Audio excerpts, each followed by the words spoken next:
میں بڑے ایک دکھ کی بات کہنے لگا ہوں، کچھ ایسی اوباش قسم کی عورتیں، یا اوباش کہہ لو ان کو، یا غیر مسلموں کی ایجنٹیں، وہ ہمارے ملک کے اندر، وہ ملک جس کی بنیاد ہی پاکستان کا مقصد کیا، لا الہ الا اللہ محمد رسول اللہ، جو بنایا ہی اس مقصد کے لیے گیا ہے، جس کے بنانے کا مقصد یہاں تھا کہ یہاں پر اللہ تعالیٰ کا قانون ہوگا اور سرکار دو عالم صلی اللہ علیہ وسلم کی شریعت ہوگی، اس مقصد کے لیے پاکستان کو بنایا گیا۔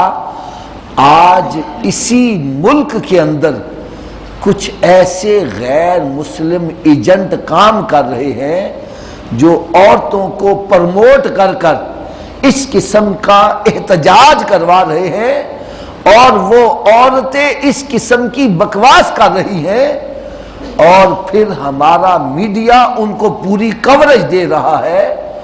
یعنی آپ اندازہ کریں کہ ایسے ایسے نعرے لکھے ہوئے ہیں کہ زبان زیب نہیں دیتی، شرم آتی ہے۔ یعنی ان عورتوں نے باقاعدہ کتبے پکڑے ہوئے ہیں کہ جسم ہمارا ہے تو ہماری ہی مرضی چلے گی، مولوی اور ہماری کھلی جنگ، ہم مردوں کے سالن گرم کرنے کے لیے نہیں ہیں، ہم تو بسترے گرم کرنے کے لیے۔ اس قسم کے نعرے اور ان کو کوریج دی جا رہی ہے۔ تو جو عورتیں اس قسم کی مطالبے کر رہی ہیں، ہمیں آزادی چاہیے، مولوی کے خلاف ہماری جنگ ہے، تو میری ایک بات اچھی طرح کان کھول کر سن لو، مولوی کے ساتھ جنگ کیوں ہے؟ کہ وہ شریعت کی پابندی کے بارے میں بتلاتا ہے کہ شریعت کہتی ہے باپردہ ہو کے نکلو۔ اب جو مولوی سے اس وجہ سے لڑائی کرتا ہے، اس وجہ سے نفرت کرتا ہے، مولوی سے اس وجہ سے لڑائی کرتا ہے کہ وہ دین کی بات کر رہا ہے، ایسا کرنا کفر ہے۔ وہ حقیقت میں مولوی سے نہیں، وہ اسلام سے جنگ کر رہا ہے۔ مولوی سے کوئی ان کا لین دین تھوڑی ہے، ان کا کوئی کاروباری جھگڑا تھوڑی ہے، کوئی زمین کا لینا دینا تھوڑی ہے۔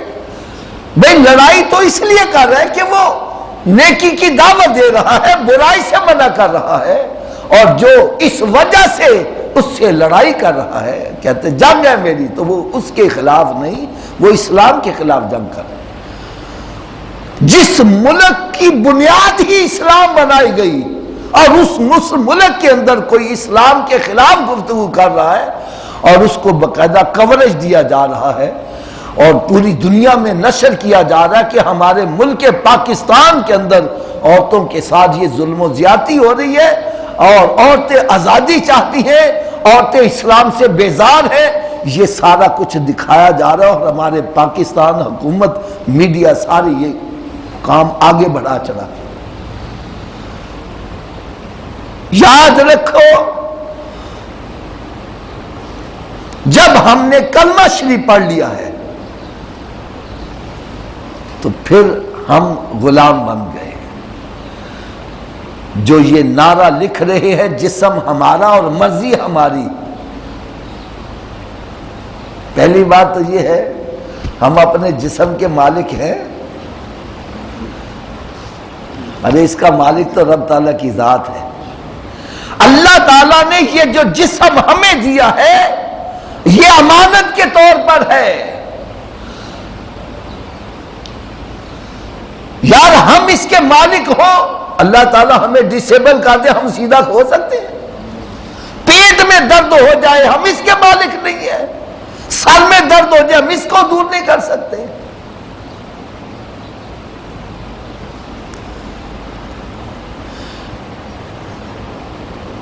یہ جسم کے مالک رب تعالیٰ کی ذات ہے، ہر چیز اللہ تعالیٰ نے ہمیں دی ہے، یہ امانت ہے۔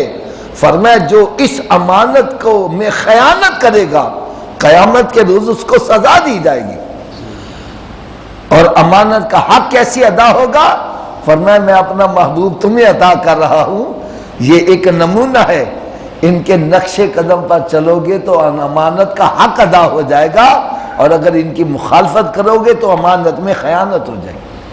میرے آقا صلی اللہ علیہ وسلم نے شافن میں اپنی نسلوں کی حفاظت کرو، بے حیائی سے بچو، اور میں ان نادان عورتوں سے عرض کروں گا کہ وہ جس لائن پر چل رہی ہیں، ارے اس کا انجام تو جا کے دیکھو۔ یہ مغرب کے پیچھے آنکھیں بند کر کے چلنے والیوں، وہاں عورت کا مقام تو جا کے دیکھو، عورت کا انجام کیا ہے۔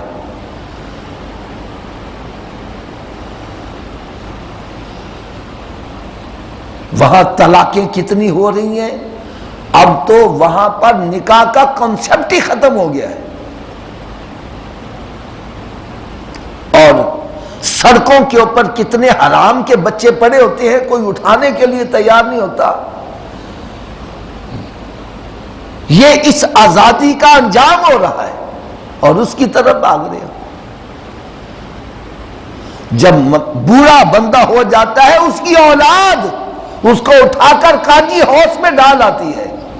ارے اسلام ہے جو یہ بتلا رہا ہے، جس نے اپنے ماں باپ کو بڑھاپے کی حالت میں پایا اور ان کی خدمت کی، اللہ تعالیٰ اس کو جنت عطا فرمائے گا۔ یہ اسلام ہے جس نے عورت کو عزت دی ہے کہ اس کے قدموں کے نیچے جنت رکھ دی ہے۔ یہ اسلام ہے جس نے بتلایا اگر بیٹی کے روپ میں عورت ہے تو فرمایا کہ ان کی خوش دلی سے پرورش کر، ان کی شادی کر دے، اللہ تعالیٰ اس کے بدلے تجھے جنت عطا کرے گا۔ بلکہ حدیث پاک میں تو یہاں تک آتا ہے جس نے اپنی بچیوں کی شادی کی للہ فی اللہ، خوش دلی سے پرورش کی، قیامت کے روز یہ رب تعالیٰ سے جھگڑا کر کے ماں باپ کو جنت میں ساتھ لے کے جائے۔